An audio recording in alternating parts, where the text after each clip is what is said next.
What and who is God? Okay.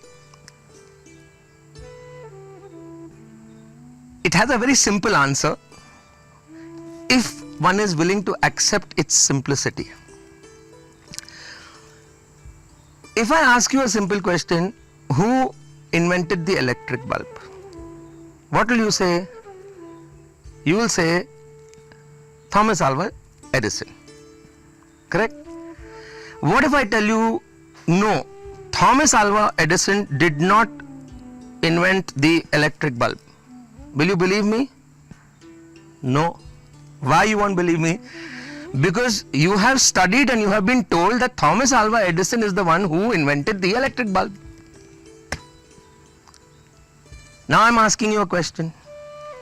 Could Thomas Alva Edison invent the electric bulb without the power and the energy of the soul? Could he do it? No. However intelligent his mind was, however strong his body was, could he invent the electric bulb without the power and the energy of the soul? No. Then my question is, who invented the electric bulb?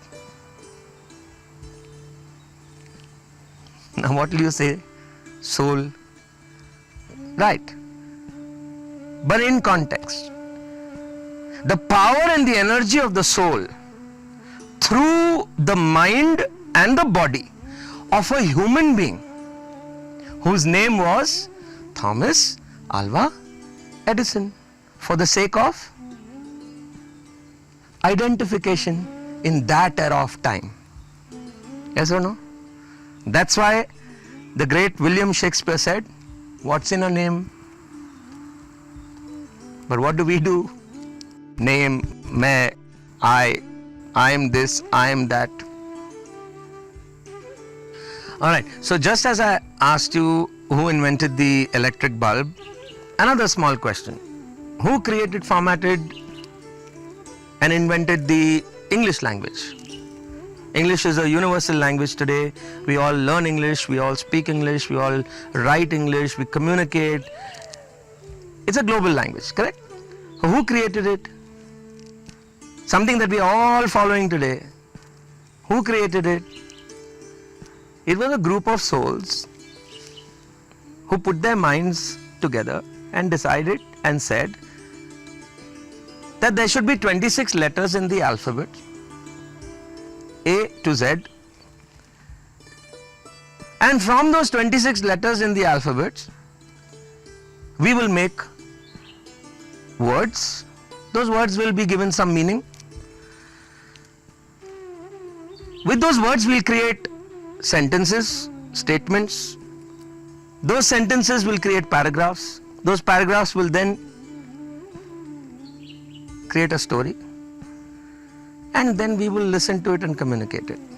Correct? Which means what?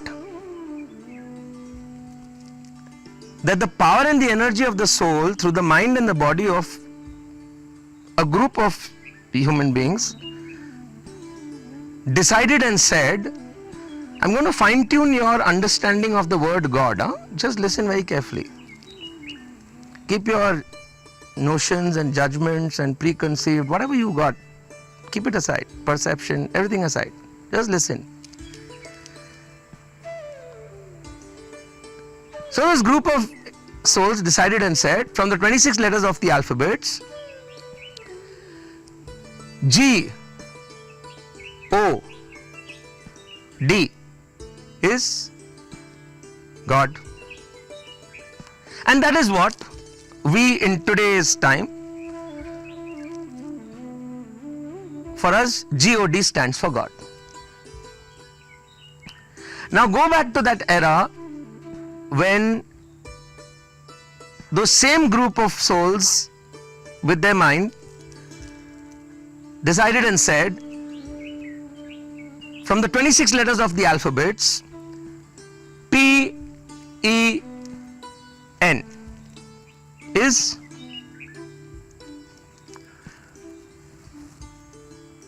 Pen? No. Supposing they decided and said that P-E-N was God, then how would you and I pray today? Very simple. We would join our hands and say, hey pen, oh pen, meri raksha karna. Oh pen, give me a good job, give me a good wife. Oh pen, thoda to lift kara de. That's how you would address God, right? Why? Because you were told that God, the spelling of God was P-E-N.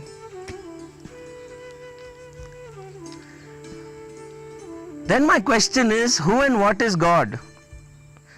God is just a name given for communication. But that name is given for that cosmic, universal, divine intelligence that is running this entire universe.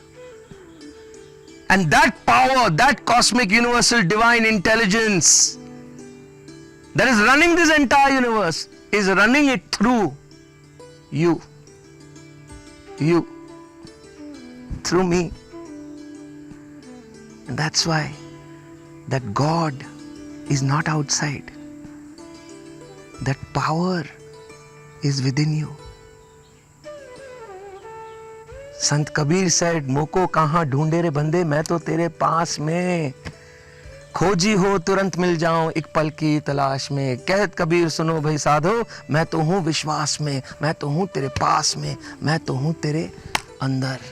What meaning you want of God? He's there within you. You're alive, God's with you. He never leaves anybody. We leave God. You decide what you want to do.